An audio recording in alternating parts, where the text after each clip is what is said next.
Hello everyone and welcome to the today's the Hindu editorial discussion. तो आज 19 अप्रैल का हम द हिंदू एडिटोरियल देखते हैं कि आज क्या इंपॉर्टेंट सेक्शंस आए हैं, क्या इंपॉर्टेंट चीज़ें हमें देखनी है। तो यहाँ पर देखिए, सबसे पहले जो मिशन राजस्थान है, यहाँ पर कांग्रेस की बात की जा रही है कि Congress needs to put its house in order to beat back the BJP. तो यहाँ पर अभी जो कांग्रेस की इंटरनल टसल चल रही है सचिन पायलट और अशोक गहलोत के बीच में, उसके ऊपर बात की गई है कि किस तरीके से असेंबली इलेक्शन अभी बहुत करीब ही आने वाले हैं और उसके कुछ समय पहले ही पार्टी के अंदर ही अभी एक रिबेलियन चल रहा है कि जो सचिन पायलट है वो कह रहे हैं कि सीएम की पोस्ट उन्हें चाहिए और अशोक गहलोत हैं वो सीएम की पोस्ट छोड़ने के लिए तैयार नहीं कि नहीं, सीएम तो मैं ही बनूंगा अगर पार्टी जीतेगी तो इस तरीके से इन दोनों के बीच में अभी टसल चल रहा है। तो देखने वाली बात होगी कि कैसे आने वाले समय में अगर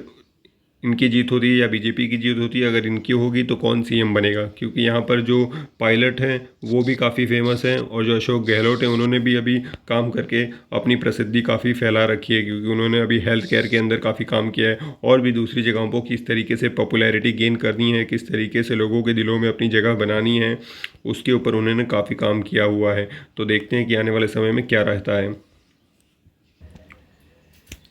यहाँ पर इस आर्टिकल में बात की जा रही है इंडिया सिविल सोसाइटी ऑर्गेनाइजेशन। तो सिविल सोसाइटी ऑर्गेनाइजेशन एक बैलेंस की तरीके से एक्ट करती है सोसाइटी में। जो भी पॉलिसीज़ या स्कीम गवर्नमेंट के द्वारा लाया जाता है उसके ऊपर सोच विचार करना और उसका इम्प्लीमेंटेशन में क्या नेगेटिव्स है, क्या पॉजिटिव्स है, क्या प्रॉब्लम्स आ रही हैं, उसके ऊपर इन लोग अपनी बात रखते हैं। तो अभी करंट सिनेरियो में जो सिविल सोसाइटीज़ हैं उनका क्या फ्यूचर है और क्या कंडीशन है, उसके ऊपर ये आर्टिकल लिखा गया है। तो most government no longer listen to the civil society organization. तो ज़्यादातर गवर्नमेंट अब इनके ऊपर ध्यान नहीं देती और इनकी बातों को नहीं सुनती है, या तो वो प्री लेजिस्लेटिव स्टेज में हो या फिर जो स्कीम इम्प्लीमेंट हो रही हो उसके बाद उसके क्या लैक्यूनास हैं, क्या प्रॉब्लम्स आ रही हैं, उसके ऊपर भी नहीं बात सुनी जाती है। तो जो बीजेपी गवर्नमेंट है उसने रिकंसेप्चुलाइज किया है विकास को, डेवलपमेंट को as furtherance of the large project rather than citizen wellbeing. Civil society is been vilified. तो अगर इन लोग अगर सिविल सोसाइटी ऑर्गेनाइजेशन अगर कोई आवाज़ भी उठाती है तो इनको एंटी नेशनल बोल दिया जाता है। अगर ये किसी गवर्नमेंट की कोई स्कीम है उसके अगेंस्ट बोल रहे हैं या उसके किसी प्रॉब्लम्स को बता रहे हैं तो एंटी नेशनल टर्म कर दिया जाता है और इस तरीके से इनकी आवाज़ को दबा दिया जाता है। तो ऐसी कंडीशन में जो सिविल सोसाइटी ऑर्गेनाइजेशन है वो कैसे काम करेगी। तो यहाँ पर जो सिस्टम इंटीग्रिटी है, because the civil society is an indispensable safety valve for tension in the polity. तो ये एक सेफ्टी वाल्व की तरह काम करते हैं हमारी पॉलिटिकल सिस्टम के अंदर।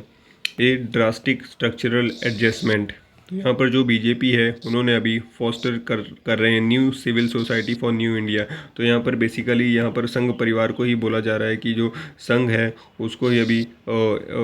New civil society for new India के रूप में देखा जाएगा और जितने भी कॉरपोरेट सोशल रिस्पॉन्सिबिलिटी के फंड है, जो हमारा CSR फंड आता है, उनका बेनिफिट इनको ही मिलेगा। तो अगर ऐसा चलता रहेगा तो ये एक पॉलिटी के लिए और डेमोक्रेसी के लिए अच्छी बात नहीं है कि हमारे सिस्टम में जो सिविल सोसाइटी ऑर्गेनाइजेशन है उनको बात रखने का मौका ना दिया जाए या उनकी बातों पे ध्यान ना दिया जाए, क्योंकि ऐसे ही सिविल सोसाइटी ऑर्गेनाइजेशन के बहुत सारे यूथ्स हैं जिनको आके आप अगर वो अच्छा सोच रहे हैं, अच्छी बात रख रहे हैं तो उनको पॉलिटिकल सिस्टम में इंड्यूस किया जा सकता है और for the wellbeing of the democracy या नेशन उनको भी पॉलिटिक्स में लिया जा सकता है। इस तरीके की बातें इसमें बताई गई हैं।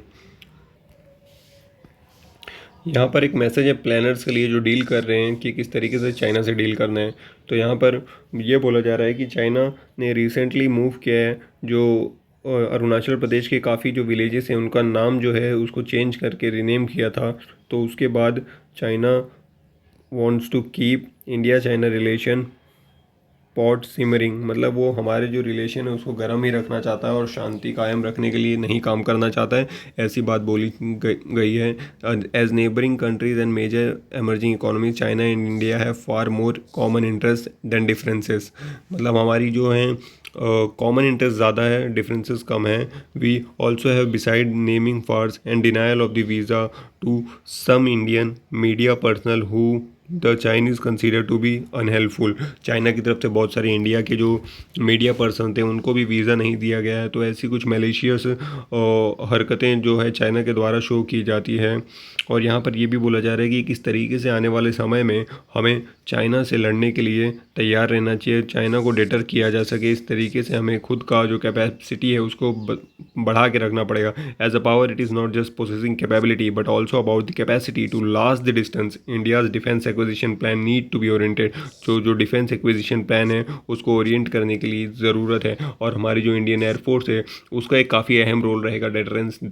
पैदा करने के लिए चाइना के अगेंस्ट, क्योंकि आज की डेट में जो एयर पावर है वो काफ़ी यूज़फुल है, काफ़ी ज़्यादा डेटरेंस एयर पावर से शो किया जा सकता है। तो हमारी जो हिंदुस्तान एरोनॉटिक्स लिमिटेड है वो जो हमारी तेजस फाइटर को प्रोड्यूस करती है, उसका प्रोडक्शन रेट अभी कम है, तो उसके प्रोडक्शन रेट को बढ़ाया जाए ताकि हमारी जो स्क्वाड्रंस है उनकी जो रिक्वायरमेंट है उसको फुलफिल किया जा सके, और हमारा जो डिफेंस एक्विजिशन है उसके ऊपर अच्छे से एक बार सोच विचार किया जा सके कि किस तरीके से हम अपनी डिफेंस को